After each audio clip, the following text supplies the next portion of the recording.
and mahalo as always for tuning in to our brand new season of Doko Ga TV. On tonight's episode, we continue our trek through Kyushu, the southern part of Japan, following the history and experiences of the last samurai, Saigo Takamori, as part of our continuing non-stop travel Doko Ga TV video diary series. Over the last 2 episodes, we explored various highlights of Kagoshima and got to learn more about pioneer and historical figure Saigo Takamori. As Saigo is the hometown hero in Kagoshima, it was very important that we visit his iconic statue located at Kagoshima's Central Park, which happens to be at the base of Shiroyama, where Saigo and his Satsuma warriors fought and fell during their final battle. While researching more about this iconic Kagoshima landmark, I discovered one other very cool fact.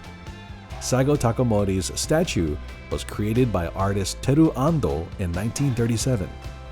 Teru's other very famous sculpture is that of the beloved, world-renowned Akita that sits at Shibuya Station, the HACHIKO. Teru Ando created the original HACHIKO statue in 1934 with the real HACHIKO there for its unveiling. During World War II, the statue's metals were recycled, but in 1948, a second monument for HACHIKO was sculpted by Teru's son, Takeshi Ando. And to this day, HACHIKO sits in Shibuya and even has his own exits at Shibuya Station.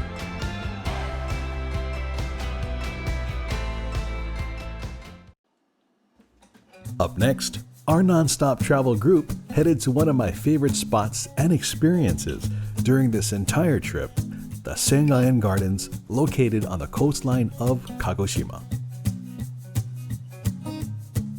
Built in 1658 by Shimazu Mitsuhisa of the famed Shimazu family, which ruled over the Kagoshima area for over 700 years until the end of the Edo era, Sengaen Gardens spans over 12 acres of land and is a must-see when traveling to Kyushu.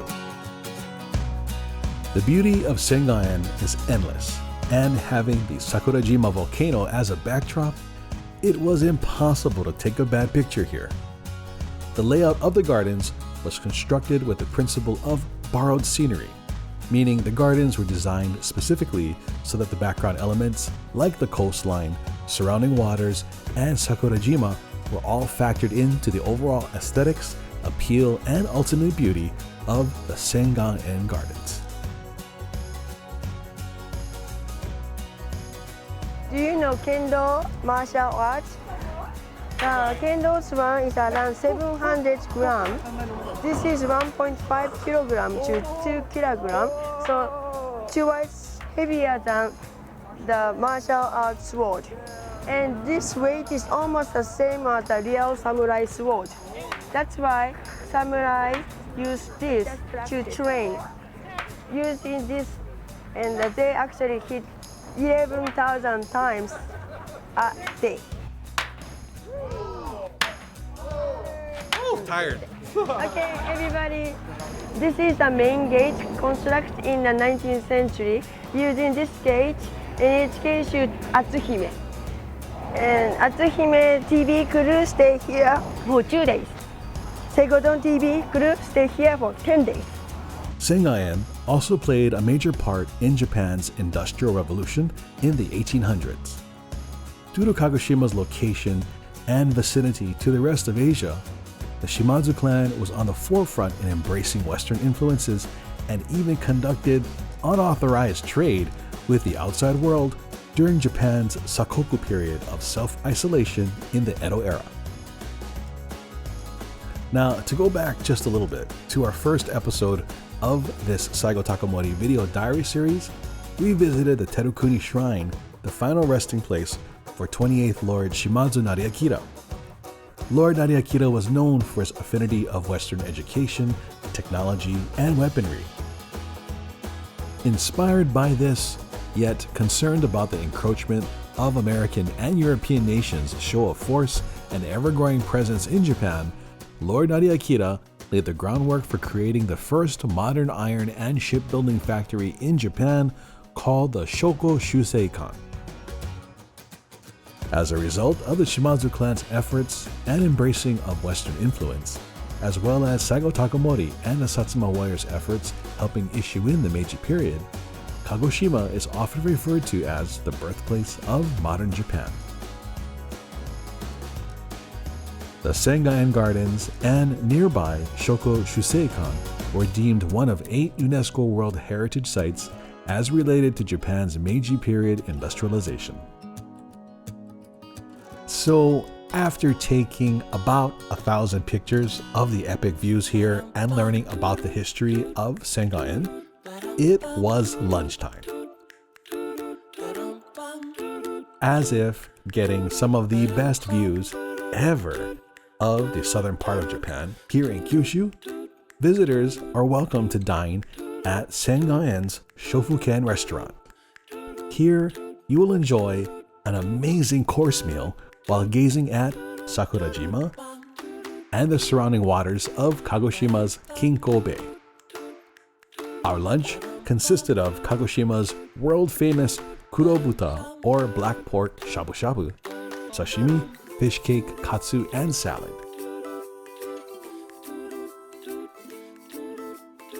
After waddling out of the Shofuken restaurant, I really couldn't think of anything that could enhance our already fantastic viewing and dining experience here at Sengaen Gardens, until I made an awesome discovery. Shochu! Hime Aoi Imo Shochu is a limited edition special that can only be purchased here. This Sengaen spirit is named after the Kagoshima-born Princess Atsuhime, and thanks to my brand new Kagoshima friend, Mai-chan, this 45% alcohol level Komasa Gin would be coming back to Hawaii with me. Maybe. Or at least as far as our hotel. I gotta tell you, this is one of the most impactful and beautiful places I've seen here in Japan in quite a while. This is Sengaen Koen. We got to see the parts that they filmed the Saigo Takamori NHK Tiger drama right here behind me. And as you can tell, with this amazing green landscape, just various temperatures of green, of forestry, leaves, of course, there's so many colors here, sakura trees all throughout. This has got to be one of my most favorite experiences we've done in Japan in quite a while. Definitely highly suggest this place to you folks. Continuing our trip through Kagoshima, aloha.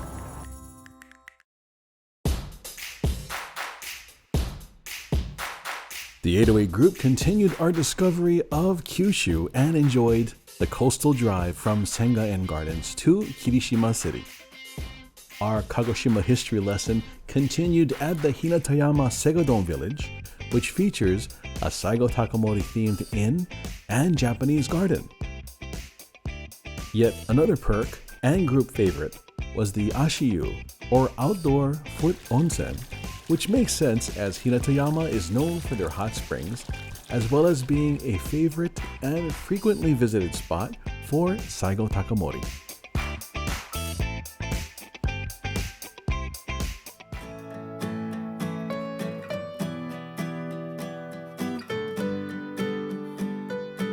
Throughout this non-stop travel Doko Ga TV tour, and as you can see from tonight's show, as well as over the last couple of episodes, Kyushu, the southernmost part of Japan's 4 main islands, has some of the most strikingly beautiful scenery and is a portal to key events that took place in Japan's history.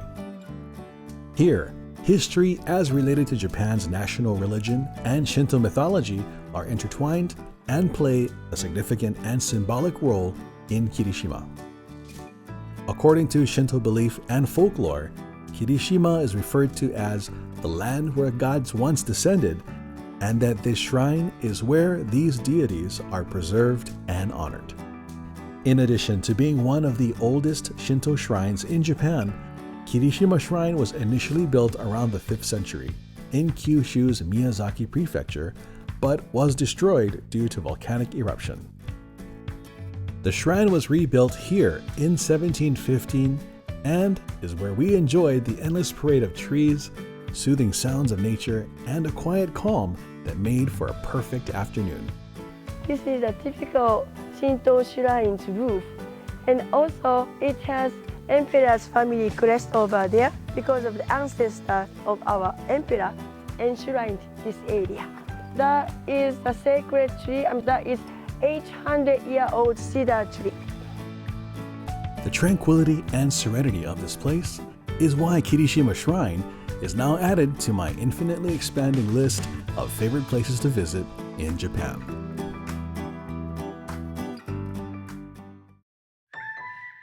One of the things that I love most about dining in Japan, especially when staying at traditional ryokan or lodge, and specifically when on a non-stop travel tour, is the kaiseki dinner, or traditional Japanese multi-course dining experience.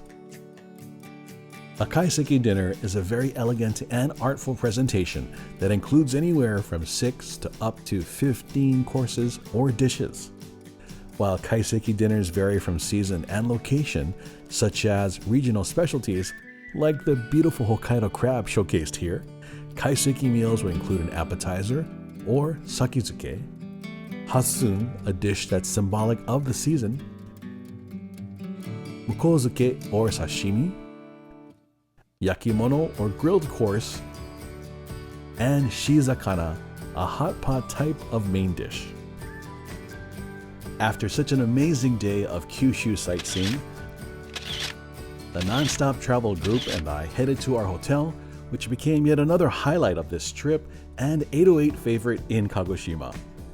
The KIRISHIMA Hotel has one of the largest indoor onsen, or hot spring baths, which is outlined by smaller, specialized bath treatment waters, as well as having rotenburo, or outdoor open-air onsen areas. KIRISHIMA Hotel's traditional washoku, or Japanese foods, would be the perfect way to conclude our day, and our filming coordinator, Yuki, joined me for some of tonight's Kagoshima kaiseki cuisine. We are here at the KIRISHIMA Hotel. This is an assortment of colors and flavors. This is a kaiseki dinner. My favorite to have kaiseki style, right? Because today, I gotta say, this is probably one of the most memorable days we've ever had here in Japan. You know, Sengan Garden. Beautiful Japanese garden. Getting a great view of Sakurajima. Yes. You know, and Beautiful I actually, shaped. I know I shouldn't do this, but I gotta pull this up. I gotta show you. I wanted to show Sakura against the Sakurajima Island, and like it's kind of impossible to take a bad picture in Sengan. It's just so beautiful. And before we dive into this food, I gotta do a shout out to my new friend Mai at the Sengan. Kolohe Carol, one of her members, said, "Polly, you gotta try this. It's 45% alcohol content gin." You know, my theory is you should get there faster. So this was a wonderful addition to our trip, which I have here. Okay. You have a lot. Sasuga. She's so strong. She can outdrink all of us. Ja, kanpai, kanpai. Kanpai. Thank you for today, as Thank always. you very much. Cheers. Oh, Oh my goodness. So Wow. you drank I'm awake. Oh, wow. Very mild and it smells good. it smells really good. Yeah. The And it body keeps gets you warm. Yeah, keep you warm, make you warm. This is how you get healthy. Yes. By drinking 45% alcohol. I normally dive for whatever is in front of me in distance, but is there a traditional way to eat kaiseki dinner? Okay. Can you teach us? So first of all, this black plate is the appetizer. Oh, okay. Yeah, the shrimp dumpling and Shrimp dumpling. And Okay. also that one is a bamboo shoot. Oh, crunchy. Nice, yes. Very, very crunchy. This is I a wanna- sign of the spring has just come. Oh, see? Again, there's deeper meaning to everything that they do here in Japan, especially with kaiseki dinner. Now, I think there's a little bit of shiso in here. Shiso, yes. You know? Fantastic. Fantastic. Very crispy. Yes, But yes, tasty. yes. Yeah. I like the shiso flavor. Yeah, it kind of, a little bit of extra, kind of like a minty, Yeah. you know. And it make you fresh. Yes. Yep. Yes, this also made me very fresh, just by the way. Yes. Yep. Now, do you eat this with shoyu or just like this? Just like this. Okay, Yep. all right. Oh, Hold on, more chicken. mochi, yeah. Oh. 全部食べていい? どうぞ。 Oh. No, is this what is this? It looks like a edamame outside or something. Yeah. Inside is like a pumpkin or something. I think so. Yeah? Kaiseki is very special meal. We don't eat kaiseki all the time, just only the special occasion. Or when you travel with nonstop travel on a Doko Ga TV tour. Yep. So after the appetizer, the order doesn't matter. Oh, okay. You can eat whatever you want. I like this. It's like kind of like borderline bacon. Bacon pork. Yeah.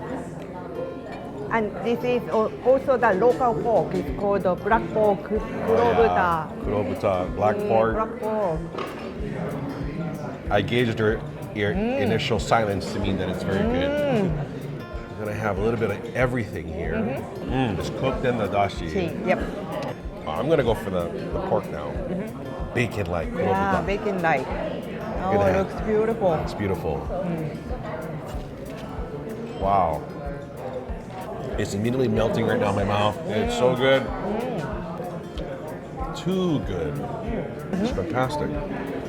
Everything is good right here. Ooh. It's so small, I have to savor this and make sure that it goes a long mile here. Get that smoke perfectly balanced. Wow. Okay. I'm chewing now only for effect. Now we try it with sauce, which is very, always important. There you go, dripping with goodness. There are no words to describe how good this is. One more time. It's my last piece. Building the tension. Here we go.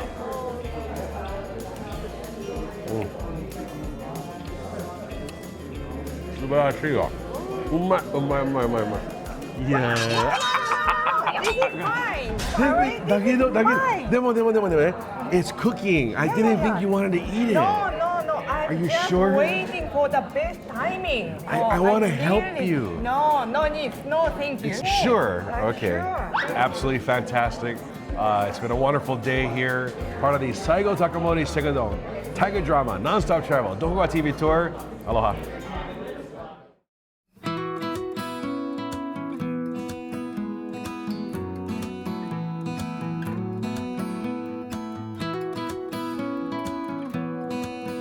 Today's nonstop travel sightseeing extravaganza continues on the Nichinan coast of Miyazaki City. Dedicated to Emperor Jimmu, Japan's first emperor, according to Japan mythology, Udo Shrine is said to be the mythical birthplace of Jimmu's celestial father. As if the picturesque coastline and brightly orange-colored Shinto-inspired architecture wasn't captivating enough, the Honden, or main hall of the shrine, was built inside this cave. One other intriguing fact about this place is no one seems to know when it was actually built, only that according to some of the oldest historical records here, Udo Shrine was restored in the year 782. In addition to the apparent beauty seen here, many Udo Shrine visitors are hoping to receive its blessings for fertility, childbirth, and good fortune for couples and newlyweds. As we walked through the shrine, we noticed that there seems to be a particular affinity for rabbits. The Nare Usagi is a servant to the gods, and according to legend, patting its head is said to bring you good health and prosperity. Udo Shrine's cliffside location, interwoven layout with the surrounding rock, while being nestled in the beautiful blue waters of the Hyuga Sea, are some key points of why Udo Jingu is featured in numerous commercials and promotional campaigns for Miyazaki City, Kyushu, and Japan overall. Named by locals as Udo-san, Udo Jingu is Miyazaki's representative shrine and joins the ever-growing list of Southern Japan Doko Ga TV favorite places to visit.